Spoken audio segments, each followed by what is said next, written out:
DTV Odia देखिवा पई subscribe करंतु एवं बेल आइकन को मध्य दबाई दियंतु। पुणी चर्चा रे राहुल गांधी रसुणर दाम केते रसुण 40 रु 400 रे पहुंची आउ सोईचंती सरकार।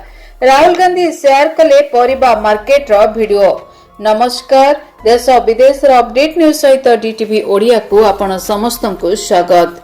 दर वृद्धि नहीं केंद्र सरकार उपरे बर्षिछंती कांग्रेस रो सांसद राहुल गांधी। मंगलवार दिन एक वीडियो शेयर करी लिखिछंती दिन थिला रसुण केजी 40 टंका थिला, आज ताहा पहुंची 400 किलो रे। बढ़ुथिबा मुद्रास्फीति साधारण लोकंकर रोषेई घरर बजेट को बिगाड़िछि बोली राहुल टार्गेट करिछंती। से आहुरी कहिछंती सरकार वर्तमान कुंभकर्ण निद्रा रे सोइछंती। Rahul social media platform X रे एक वीडियो शेयर करिछंती जेउथिरे से पनिपरिबा बाजार रे बुलुछंती आ परिबा विक्रेतांको ठारू विभिन्न पनिपरिबा दर भी पचारुछंती। राहुल मध्य महिला माने अछंती। ए समय जणे महिला कहउछंती जे सुना सस्ता हेबो किंतु रसुण नुह।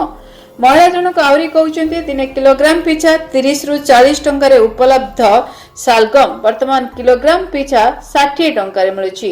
मटर किलोग्राम पिछा 120 टंका रे मिलुछि। राहुल गांधी महिला मानकु कहिथिले जे प्रति वर्ष मुद्रास्फीति वृद्धि पाउछि। या आपनक उपरे चाप पकाउछि कि जीएसटी जगु मुद्रास्फीति वृद्धि पाइछि कि नाही बोली राहुल प्रश्न करिथिले। या उपरे महिला माने कहिसंती एही क्षिप्र गति रे बढ़ी चलिछि।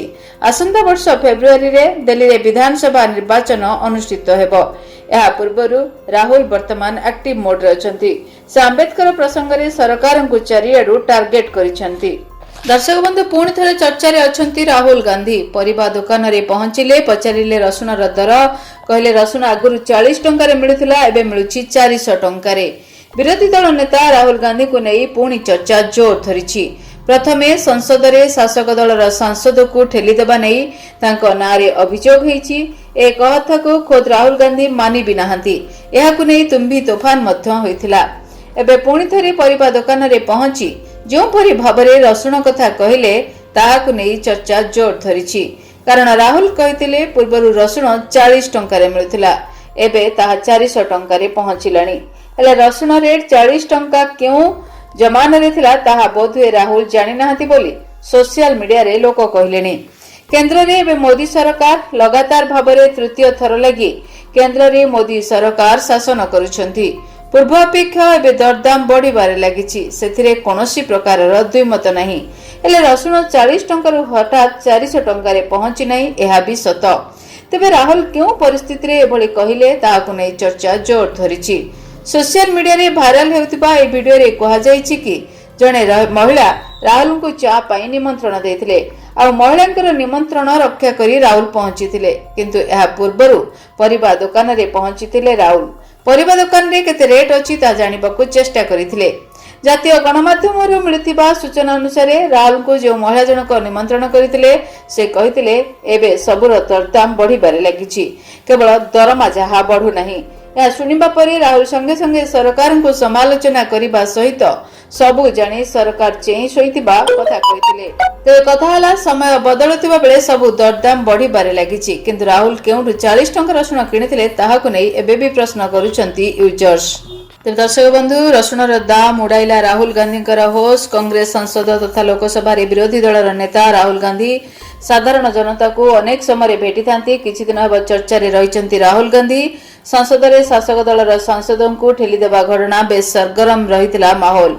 वर्तमान दिल्लीर प्रबल ठंडा समय राहुल गांधी पनिपरिबा किनिबा पई पनिपरिबा मंडी रे पहुंचीथिबार वीडियो बेस वायरल होईछि। हेले पनिपरिबा आकाश छुआ मूल्य राहुल को मध्य आश्चर्य करिछि। राहुल गांधी निजे पनिपरिबा बाजार video social media platform X रे शेयर करिसंती, जोंथिरे से महिलांक सहित दिल्लीर गिरिनगर पनिपरिबा बाजार रे दोकानी मानक सहित कथा हेउथिबार देखिबा पई मिलिछि। पनिपरिबा बाजार रे रसुणर मूल्य 400 किलोग्राम बोली सुनी राहुल गांधी खूब आश्चर्य होई पड़िसंती। से कहिसंती जे रसुणर दाम एबे 400 छुइलाणी। ରାହୁଲଙ୍କ ସାଥିରେ ଠିଆ ହୋଇଥିବା ଜଣେ ମହିଳା କହିଛନ୍ତି, ରସୁଣ ବଦଳରେ ଆମେ ସୁନା କିଣିନେବା ଭଲ ଅଟେ। କୋବି, ମଟର, ପିଆଜ ଏବଂ ଆଳୁର ମୂଲ୍ୟ ବୃଦ୍ଧି ନେଇ କଂଗ୍ରେସ ସାଂସଦ ରାହୁଲ ଗାନ୍ଧୀ ଚିନ୍ତିତ ହୋଇପଡ଼ିଛନ୍ତି। ପନିପରିବା ବଜାରରେ ମହିଳାଙ୍କ ସହିତ ରାହୁଲ ଗାନ୍ଧୀ କଥା ହୋଇଥିଲେ ଏବଂ ଏହା ପରେ ମହିଳାମାନେ ଆଶା ପ୍ରକଟ କରିଥିଲେ ଯେ ବୋଧହୁଏ ବର୍ତ୍ତମାନ ରାହୁଲ ଗାନ୍ଧୀ ଏହି ପ୍ରସଙ୍ଗ ଉଠାଇବା ପରେ ସରକାର ଜାଗ୍ରତ ହୋଇ ମୂଲ୍ୟ ହ୍ରାସ କରିବେ। ତେବେ ଭିଡିଓ ସେୟାର କରି ରାହୁଲ ଗାନ୍ଧୀ ଏହାର କ୍ୟାପସନ ଲେଖିଛନ୍ତି, ଦିନେ ରସୁଣ କିଲୋଗ୍ରାମ 40 ଟଙ୍କା ଥିଲା, ଆଜି ଏହା କିଲୋଗ୍ରାମ 400 ଟଙ୍କାରେ ପହଞ୍ଚିଛି। ବଢ଼ିଥିବା ମୁଦ୍ରାସ୍ଫୀତି ସାଧାରଣ ଲୋକଙ୍କର ବଜେଟକୁ ନଷ୍ଟ କରିଦେଇଛି। Bureau report, DTV Odia.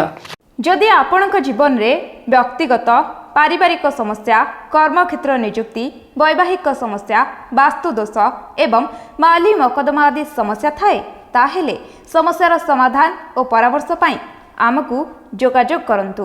ଜ୍ୟୋତିର୍ବିଦ doctor Bhabani Shankar Mahapatra, Budheswari colony, plot number 26, Bhubaneswar. Phone number 9776833302, 9439444924। ଆମର ୱେବସାଇଟ୍ www.srijagannathastro.com। DTV ଓଡ଼ିଆ ଦେଖିବା ପାଇଁ ସବସ୍କ୍ରାଇବ୍ କରନ୍ତୁ ଏବଂ ବେଲ୍ ଆଇକନ୍କୁ ମଧ୍ୟ ଦବାଇ ଦିଅନ୍ତୁ।